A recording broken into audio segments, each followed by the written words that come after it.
आप सभी को सुप्रभात। आज हम उन्हीं वीडियो पे चर्चा करेंगे जो किन्हीं कारणवश अपूर्ण था। जी हाँ, मैं बात कर रहा हूँ कार्ल मार्क्स। आज इस टॉपिक को हम पूरा करने का प्रयास करते हैं। उम्मीद है यह वीडियो आपको पसंद आएगा। चलिए बात करते हैं कार्ल मार्क्स के जीवन परिचय के बारे में। कार्ल मार्क्स का जन्म 1818 में हुआ था और इनकी मृत्यु हुई थी 1883। कार्ल मार्क्स जन्म जर्मनी में हुआ था और मृत्यु हुई थी इंग्लैंड में। यह वह व्यक्ति था जिसे एक दार्शनिक के साथ साथ एक राजनीतिज्ञ भी था, और बहुत महत्व की बात यह है कि यह एक समाज सुधारक भी था। और समाज सुधारक के क्षेत्र में इन्होंने ऐसे ऐसे कार्य किए कि इन्हें आज वर्तमान समय में आधुनिक समाजवाद का पिता या जनक भी कहा जाता है। आप सभी ने इनके नारों को भी सुना होगा, इनके विचारों को सुना होगा, जो आज विश्व में प्रसिद्ध है। मैं आपको कुछ इनके नारे, इनके विचार आपको बताना चाहता हूँ, जो आए दिन नेट और सेट जैसे एग्ज़ामों में पूछे जाते हैं। तो हम एक विचार की बात करते हैं, जैसे दुनिया के मजदूर एक हो जाओ, खोने के लिए तुम्हारे पास सिर्फ जंजीरें हैं, जबकि पाने के लिए पूरा संसार। जी हाँ, इसी तरीके से है अभी तक के इतिहास का वर्ग संघर्ष इतिहास रहा है। इसके अलावा मनुष्य वही होता है जो वह खाता है। एक और बात करें, मनुष्य परिस्थितियों व शिक्षा के अनुसार ढलता है। इसे पता चलता है कि कार्ल मार्क्स शिक्षा के परम समर्थक थे। एक और विचार की बात करते हैं, परिस्थितियों में परिवर्तन मानव द्वारा ही होता है। यह भी महत्वपूर्ण है, क्योंकि कार्ल मार्क्स मानता है कि अगर परिवर्तन करना है तो उनका पूरा श्रेय मानव को दिया जाता है। अब बात करते हैं कार्ल मार्क्स की रचनाओं का। मैं इस वीडियो में आपको रचनाएं हिंदी में बताऊंगा और साथ ही साथ इसके पब्लिश डेट को भी बताएंगे।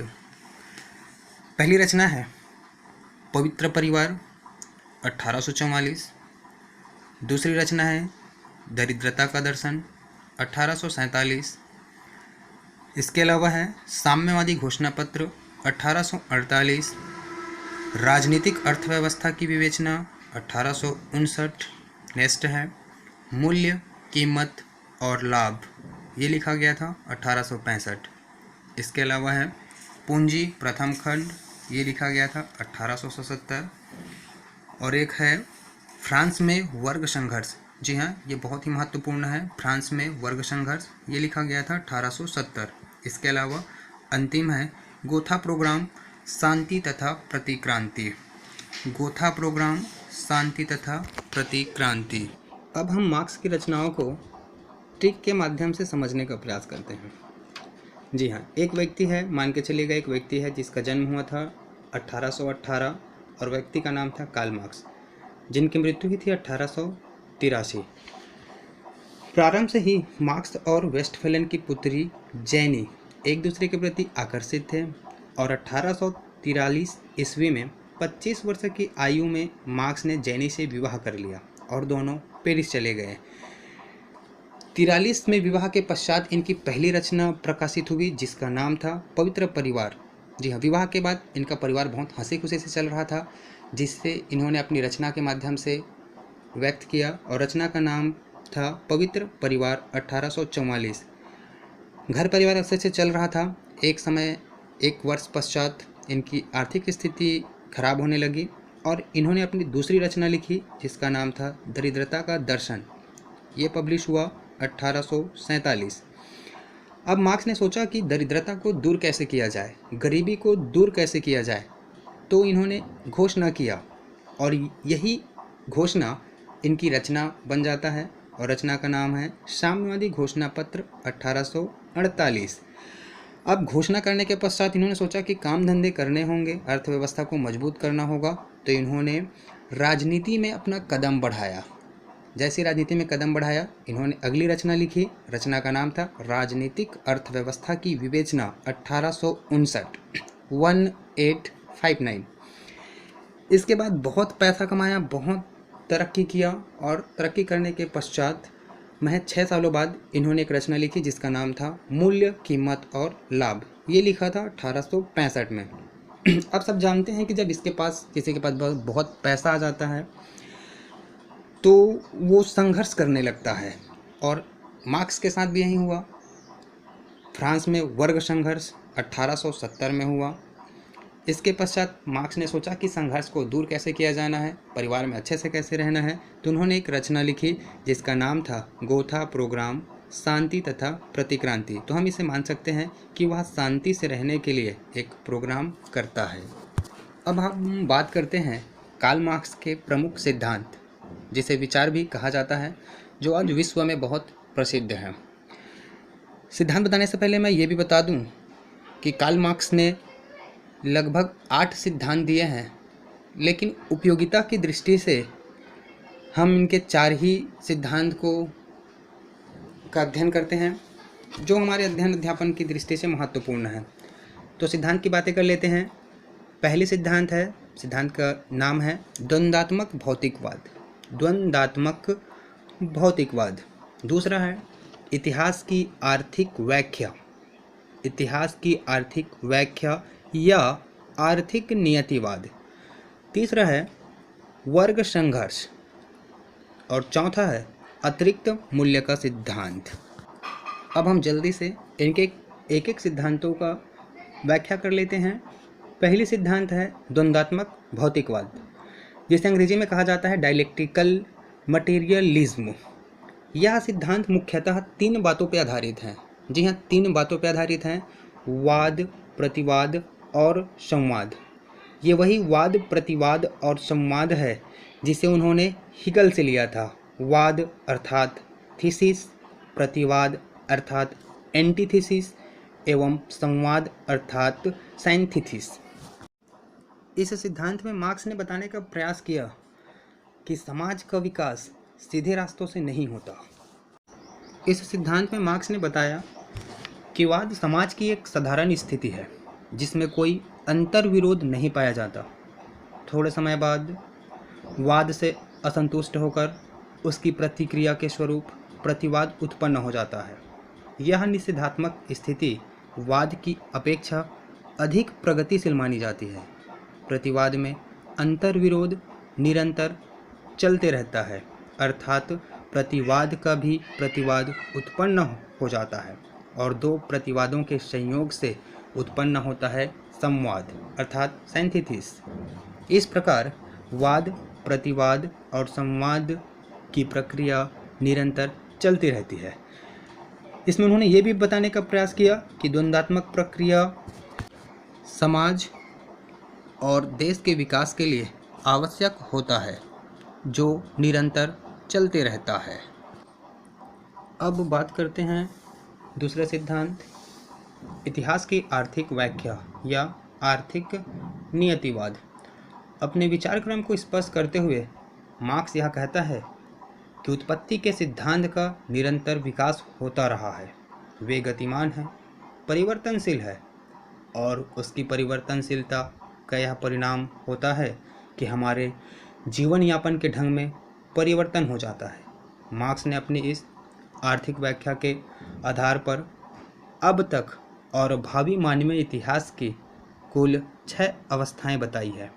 इनमें से प्रथम 4 अवस्थाएं से समाज गुजर चुका है और शेष 2 अवस्थाएं अभियानी बाकी है। इन्हीं इतिहास को उन्होंने आर्थिक नियतिवाद या इतिहास की आर्थिक व्याख्या बताई, जिसके उन्होंने 6 सोपान या 6 अवस्थाएं बताई हैं। अवस्थाओं की बात कर लेते हैं। पहली अवस्था का नाम है आदिम साम्यवादी अवस्था, दूसरा है दास अवस्था, तीसरा साम्यवादी अवस्था, नेक्स्ट है पूंजीवादी अवस्था, इसके बाद 5वां है श्रमिक वर्ग के अधिनायकत्व की अवस्था, और अंतिम है साम्यवादी अवस्था। इसे हम अगर शॉर्ट में समझने का प्रयास करें, बताने का आपको प्रयास करें, तो पहला जो उन्होंने कहा आदिम साम्यवादी अवस्था, अर्थात इससे पहले जब समाज का विकास नहीं हुआ था तो लोग आदि मानव की तरह जीवन व्यतीत करते थे। दूसरे में बात करते हैं दास अवस्था। अब आदि मानव धीरे धीरे अपनी पूंजी बढ़ाने लगे, अपना क्षेत्र बढ़ाने लगे। इस समय कुछ व्यक्ति के पास पैसा हुआ और कुछ व्यक्ति निर्धर होने लगे, तो यह अवस्था बन गई दास अवस्था। इसके बाद आता है सामंती अवस्था। सामंत अवस्था दास अवस्था का ये उन्नत रूप है। सामंती अवस्था में लोग बहुत सारे लोगों को अपने अंडर में रखते थे और काम करवाते थे। जो उत्पादन के साधन होते थे वो उनके स्वामी हो जाते थे और अपने उत्पादन के साधनों में वो गरीब लोगों का शोषण करते थे, उनको दास बनाकर रखते थे। तो हम ये कह सकते हैं कि इस अवस्था में शोषकों और शोषितों का संघर्ष निरंतर जारी रहा था। इसके बाद आ जाता है चौथी अवस्था, जिसका नाम था पूंजीवादी अवस्था। यह 18वीं शताब्दी के उत्तरार्ध में औद्योगिक क्रांति के फलस्वरूप होता है। इससे स्पष्ट हो जाता है कि सामंतों के अत्याचारों से बचने के लिए जब एक क्रांति होती है, जो क्रांति पूंजीवादी अवस्था में होता है, और जब ये क्रांति अपने चरम सीमा पर पहुंच जाती है तो 5वें चरण की शुरुआत होती है, जिसका नाम है श्रमिक वर्ग के अधिनायकत्व की अवस्था, अर्थात श्रमिकों का ही बोलबाला, यानी कि श्रमिक जो चाहेगा वही होगा, जहां पूंजीपतियों का कोई अस्तित्व नहीं होता। और अंतिम अवस्थाएं होती हैं, यहां श्रमिक और मजदूर अर्थात शोषक और शासित वर्ग एक समान होते हैं, जिसे उन्होंने अंतिम अवस्था का नाम दिया और वो था साम्यवादी अवस्था। तीसरा सिद्धांत है मार्क्स का वर्ग संघर्ष का सिद्धांत, क्लास स्ट्रगल। इसमें कार्ल मार्क्स ने बताया कि समाज हमेशा दो वर्गों में बटा होता है, एक उच्च वर्ग अर्थात शासक वर्ग और दूसरा गरीब या निम्न वर्ग अर्थात शोषित वर्ग। यहाँ ध्यान देने वाली बात यह है कि मार्क्स ने समाज को जाति, धर्म या भाषा के आधार पर न बांटते हुए उन्होंने उनकी आर्थिक स्थिति के आधार पर बांटा और बताया कि समाज में दो समूह होते हैं, एक समूह बड़े लोगों का होता है और दूसरे समूह गरीब लोगों का होता है। और इन्हीं समूहों के बीच अर्थात अमीर शासक और गरीब शोषित दोनों वर्गों के बीच जब संघर्ष होता है तो इसी संघर्ष को ही उन्होंने वर्ग संघर्ष कहा है। और यह संघर्ष निरंतर चलते रहता है और एक समय ऐसा आता है कि सर्वहारा वर्ग या अधिनायकत्व की स्थापना होती है। यहाँ मार्क्स समाज को अर्थात राज्य को समाप्त करने पर बल देता है, क्योंकि उनका मानना है कि समाज या राज्य बड़े लोगों का पोषण करने वाला होता है। यहाँ वे ये भी मानते हैं कि बड़े लोगों के होने की वजह से ही राज्य दमनकारी नीति बनाकर शोषितों का अर्थात गरीबों का शोषण करता है। अब हम बात करते हैं मार्क्स के अंतिम और महत्वपूर्ण सिद्धांत, अतिरिक्त मूल्य का सिद्धांत। यह सिद्धांत भी पिछले सिद्धांत से एक कदम या एक सोपान आगे है, जो कि था पुराना वर्ग संघर्ष।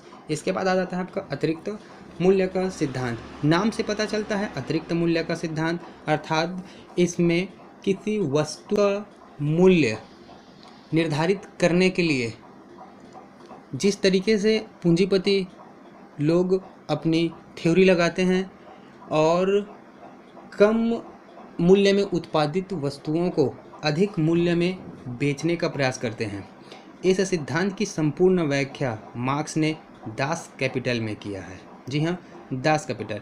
इसमें उन्होंने बताने का प्रयास किया कि श्रम सिद्धांत या अतिरिक्त मूल्य के सिद्धांत को समझने के लिए हमें मूल्य के श्रम सिद्धांत को जानना है। मूल्य के श्रम सिद्धांत का अर्थ होता है कि किसी वस्तु के मूल्य का निर्धारण उसके श्रम के आधार पर होनी चाहिए, अर्थात किसी वस्तु के उत्पादन में और उस वस्तु के विक्रय के बीच का अंतर अतिरिक्त मूल्य होता है। उदाहरण के जरिए हम आपको बताने का प्रयास करें, अगर किसी वस्तु के उत्पादन में पूंजीपतियों को बाय द वे 10 रुपये का खर्च आता है, लेकिन वही वस्तु मार्केट में हमें 20 रुपये में मिलती है, तो उत्पादन 10 रुपये और विक्रय 20 रुपये, दोनों के बीच अगर हम अंतर देखें तो यहाँ 10 रुपये का अंतर आता है। इन्हीं 10 रुपये को ही मार्क्स ने अतिरिक्त मूल्य कहा है और कहा कि ये 10 रुपये शासक वर्ग अर्थात पूंजीपति अपने पास रखकर लोगों का, गरीब लोगों का शोषण करता है। आज के लिए बस इतना ही। आपसे निवेदन है कि मेरे चैनल को सब्सक्राइब करें, दोस्तों में शेयर करें, लाइक और कमेंट ज़रूर करें। मिलते हैं अगले वीडियो में, तब तक के लिए जय हिंद, जय भारत, जय छत्तीसगढ़।